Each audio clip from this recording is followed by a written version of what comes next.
নমস্কাৰ, আজি মই আপোনালোকৰ বাবে জব কাৰ্ডৰ ওপৰত দুটা গুৰুত্বপূৰ্ণ খবৰ লৈ আহিছোঁ। যিসকলৰ জব কাৰ্ড আছে তেওঁলোকৰ জব কাৰ্ডখন বন্ধ হৈ যাব পাৰে। আপোনালোকৰ জব কাৰ্ডখন বন্ধ হৈ যাব পাৰে, এটা গুৰুত্বপূৰ্ণ কাম কৰি লওক। আপোনালোকৰ জব কাৰ্ডখন বন্ধ হ'লে আপোনালোকে লাভ নকৰিব পাৰে চৰকাৰী ঘৰ। নতুনকৈ 15 লাখ লোকে লাভ কৰিব চৰকাৰী ঘৰ। সেইবাবে আপোনালোকৰ নিজৰ জব কাৰ্ডখন এটা গুৰুত্বপূৰ্ণ কাম কৰি লওক।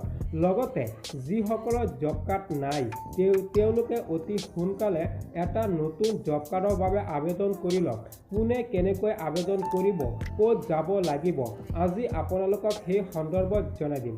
আহক আজিৰ এই গুৰুত্বপূৰ্ণ কাম কেনেকৈ কৰিব সেইটোৰ বিষয়ে মই আপোনালোকক জনাই দি আছোঁ। প্ৰথমে আপোনালোকে শুনি লওক আপোনালোকৰ জব কাৰ্ডখন কেনেকৈ আবেদন কৰিব, পিছত আপোনালোকক জনাই দি আছোঁ যিসকলৰ জব কাৰ্ড আছে তেওঁলোকে কি কৰিব। আপোনালোকে এখন জব কাৰ্ড আবেদন কৰিবলৈ হ'লে আপোনালোকৰ লাগিব Aadhaar card, bank passbook, voter card, mobile number. এইকেইটা লগত লৈ আপোনালোকৰ গাঁও পঞ্চায়তত গৈ আপোনালোকে এখন নতুন জব কাৰ্ডৰ বাবে আবেদন কৰিব পাৰিব। আপোনালোকে এইকেইটা লগত লৈ যাব যাতে আপোনালোকৰ জব কাৰ্ডখন অতি সোনকালে আবেদন কৰিব পাৰিব। আপোনালোকে গমেই পাইছে অসমত নতুনকৈ 15 লাখ লোকে লাভ কৰিব চৰকাৰী ঘৰ। চৰকাৰী ঘৰ লাভ কৰিবলৈ হ'লে আপোনালোকে জব কাৰ্ডখন আবেদন কৰি লওক। আবেদন নকৰিলে আপোনালোকে লাভ নকৰিব চৰকাৰী ঘৰ।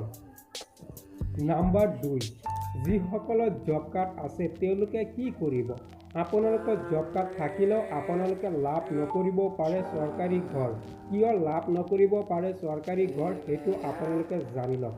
আপোনালোকৰ জব কাৰ্ডৰ লগত নিজৰ আধাৰ কাৰ্ড KYC আপডেট কৰি লওক। KYC আপডেট কৰিবলৈ হ'লে আপোনালোকে কেনেকৈ কৰিব সেইটো মই আপোনালোকক জনাই দি আছোঁ। আপোনালোকে লগত লৈ যাব লাগিব নিজৰ আধাৰ কাৰ্ড, জব কাৰ্ড। মন কৰিব যিসকলৰ জব কাৰ্ড আছে আপোনালোকৰ জব কাৰ্ড লগত লৈ যাব লাগিব, আধাৰ কাৰ্ড লগত লৈ যাব লাগিব। লগত লৈ আপোনালোকে যাব আপোনালোকৰ গাঁও পঞ্চায়তত। তাত গৈ আপোনালোকে KYC আপডেট কৰি লওক। KYC আপডেট কৰাৰ পাছত আপোনালোকে চৰকাৰী ঘৰৰ ধন লগতে জব কাৰ্ডৰ ধন আপোনালোকে লাভ কৰিব।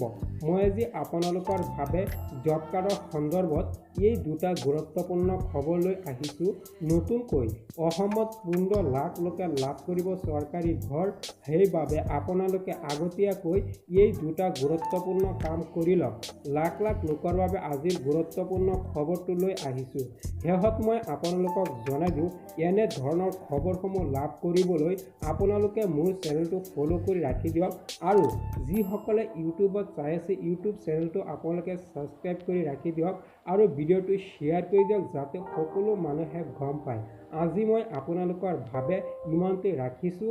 এনে ধৰণৰ খবৰসমূহ আপোনালোকে সদায় লাভ কৰিব। ধন্যবাদ।